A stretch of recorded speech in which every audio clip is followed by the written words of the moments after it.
اور آج کل کا تو جھوٹ ایسا ہے کہ ایک کلک کے ساتھ ہم لاکھوں لوگوں تک جھوٹ پہنچا دیتے ہیں، پتہ نہیں اپنے لیے کس قدر وبال اکٹھا کر رہے ہوتے ہیں، ہمیں احساس نہیں ہوتا کہ ہم کیا کر رہے ہیں۔ سوشل میڈیا کی وجہ سے بہت سارے لوگوں کی عاقبت برباد ہو رہی ہے۔ جس قدر خطرناک ہے یہ سلسلہ، اسی قدر لوگ اس حوالے سے غفلت کا مظاہرہ کر رہے ہیں۔ میرے بھائیو، احتیاط کریں، جب بھی ہمارے پاس کہیں سے کوئی پیغام آ جائے، کوئی تحریر آ جائے، کوئی پوسٹ آ جائے، کوئی کلپ آ جائے، تو سوچے سمجھے بغیر آگے نہ بھیجیں۔ سب سے پہلی بات تو یہ ہے کہ یہ دیکھیں کہ اس کا تعلق دنیا کے معاملات کے ساتھ ہے یا دین کے ساتھ ہے۔ اگر دین کا معاملہ ہے، حدیث کسی نے بھیجی ہے، فقہی مسئلہ کسی نے بھیجا ہے، کوئی دین کا کوئی حکم کسی نے بھیجا ہے، تو کبھی بھی غفلت نہ کریں کہ بغیر پوچھے بغیر تحقیق کیے آگے بھیجنا شروع کر دیں۔ اکثر مسائل جو سوشل میڈیا پہ گردش کر رہے ہوتے ہیں یہ غیر حقیقی ہوتے ہیں۔ 90% حدیثیں جو سوشل میڈیا پہ گردش کر رہی ہوتی ہیں یہ غیر حقیقی ہوتی ہیں، اور ہم آگے بغیر سوچے سمجھے بھیج رہے ہوتے ہیں ثواب کی نیت سے۔ جب تک علماء سے تحقیق نہ کر لیں کوئی حدیث آگے نہ بھیجیں، آیت کا کوئی ترجمہ آگے نہ بھیجیں جب تک کہ پتہ نہ چلے کہ یہ ترجمہ مستند ہے اور صحیح ہے۔ شریعت کا کوئی مسئلہ آگے نہ بھیجیں جب تک کہ علماء سے ہم تحقیق نہ کر لیں۔ اگر دین کی بات ہے زیادہ معاملہ خطرناک ہے، اور اگر دنیا کا معاملہ ہے پھر یہ دیکھیں کہ اس تحریر سے، اس ویڈیو کلپ سے کسی کی عزت کا نقصان تو نہیں ہو رہا، کسی کا دل تو نہیں دکھے گا، کسی کی توہین تو نہیں ہوگی۔ اگر توہین ہو رہی ہے، کسی کی عزت کا نقصان ہو رہا ہے، بے شک وہ سچی بات کیوں نہ ہو پھر بھی آگے نہ بھیجے، اگرچہ وہ سچ ہوتا ہے۔ بھائی کئی مرتبہ لوگ کہتے ہیں میں سچی بات کرتا ہوں، میں سچ بول رہا ہوں، وہ سچ جو کسی کے دل دکھانے کا باعث ہو، کسی کی توہین اور تذلیل کا باعث ہو، اس سچ کا آگے فارورڈ کرنا بھی جائز نہیں ہے۔ اور اگر کسی کی توہین و تذلیل کے لیے نہیں ہے، ویسی کوئی خبر ہے تو پھر بھی تحقیق کرنی چاہیے۔ اگر سچ ہے تو آگے بھیجے بندہ، اگر سچ نہیں ہے تو نہ بھیجے۔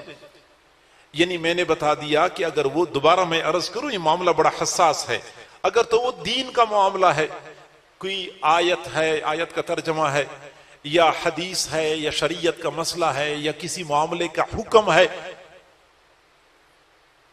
تو کسی مستند عالم سے تحقیق کیے بغیر آگے نہ بھیجے۔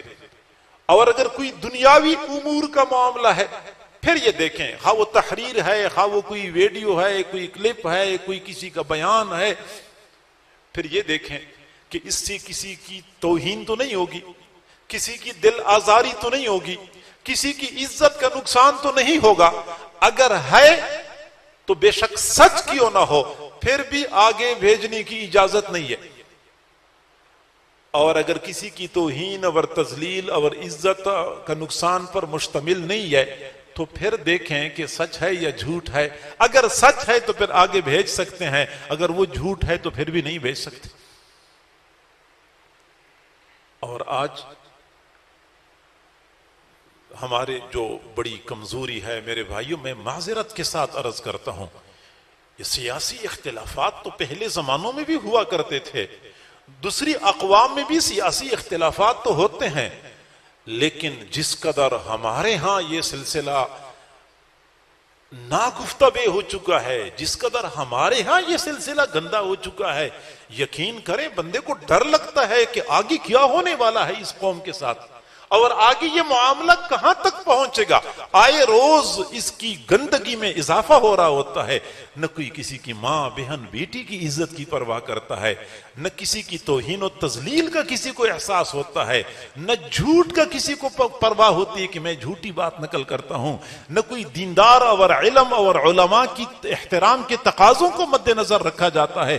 بس ہر بندہ آزاد ہے اور جو جی چاہتا ہے آگے بیچتا ہے۔ بس جس کے ساتھ سیاسی اختلاف ہے اس کے خلاف جو میں کر سکتا ہوں میں کروں۔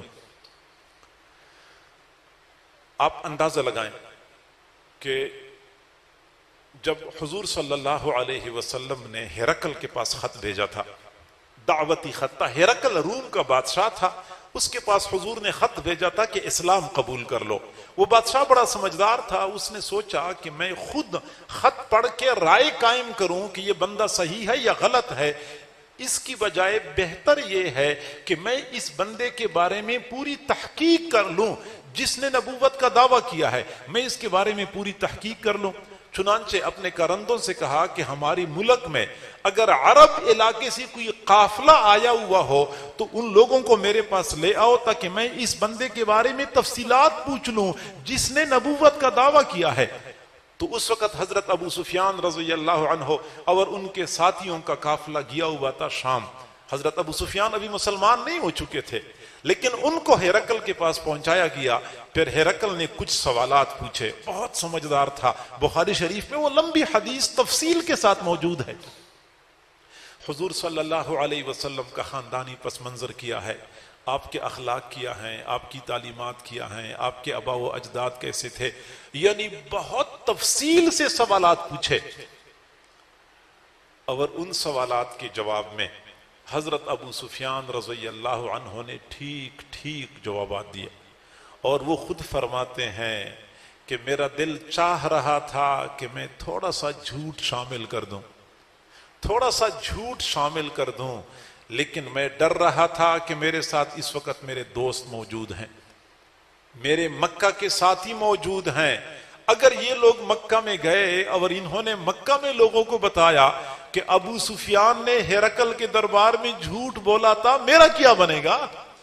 میں لوگوں کو کیا منہ دکھاؤں گا؟ وہ 360 بتوں کو پوجنے والے حضور صلی اللہ علیہ وسلم کی مخالفت میں کسی بھی حد تک جانے کے لیے تیار تھے، لیکن جب ہرقل نے حضور کے بارے میں سوالات پوچھے تو ایک بال کے برابر بھی غلط اور جھوٹ اس میں شامل نہیں کیا۔